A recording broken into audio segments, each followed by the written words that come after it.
কি করবেন এ টাকা দিয়ে? যদি কবর নিয়ে যেতে পারেন, আখেরাতে কাজে লাগে, তাহলে তো একটা ব্যাপার ছিল। তা তো পারবেন না।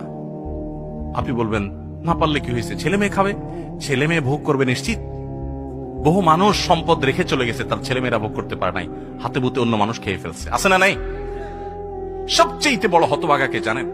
আল্লাহর জমিনে সবচেয়ে বড় দুর্ভাগা, সবচেয়ে বড় বেয়াকুব এবং নির্বোধ মানুষ হলো সে, যে যাদের জন্য চুরি করবে তারাও সে দায় নিবে না। কিয়ামতের দিন ছেলে আয়সা বলবে না, আব্বা চুরিদারি ডাকাতি 2 নম্বরই যা করছেন, ঘুষ সুদ যা খাইছেন, আমাদের জন্যই তো খাইছেন, আল্লাহ আমার আব্বারে জাহান্নামে দিয়ে না, আমাদের নিয়ে যান।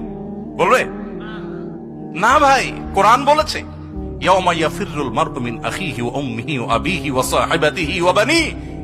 সন্তান বাপকে দেখে মাকে দেখে পালাবে, যে না জানি আজকে কোনো কিছুর জন্য ধরে।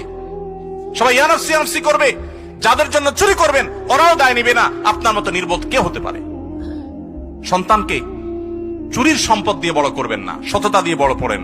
আমাদের সমাজে আজ ঘরে ঘরে সেই মা বাপ আছে যে মা বাপ চায় আমার সন্তান থাকুক আজ দুধে ভাতে, সেই মা বাপ নাই যে মা বাপ বলে আমার সন্তান থাকুক আজ ঈমান আমলে সততার সাথে।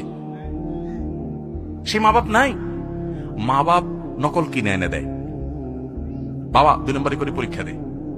যেই মা বাপ সততা শিখাবে, সততার সংকল্প করাবে, সেই মা বাপ চুরি শিখাচ্ছে। এজন্য সমাজের রন্ধ্রে রন্ধ্রে, খাঁজে বাজে, কোনাকাঞ্চিতে সর্বত্র দেখবেন চোর আর চোর উৎপাদন হচ্ছে, দুর্নীতিবাজ উৎপাদন হচ্ছে।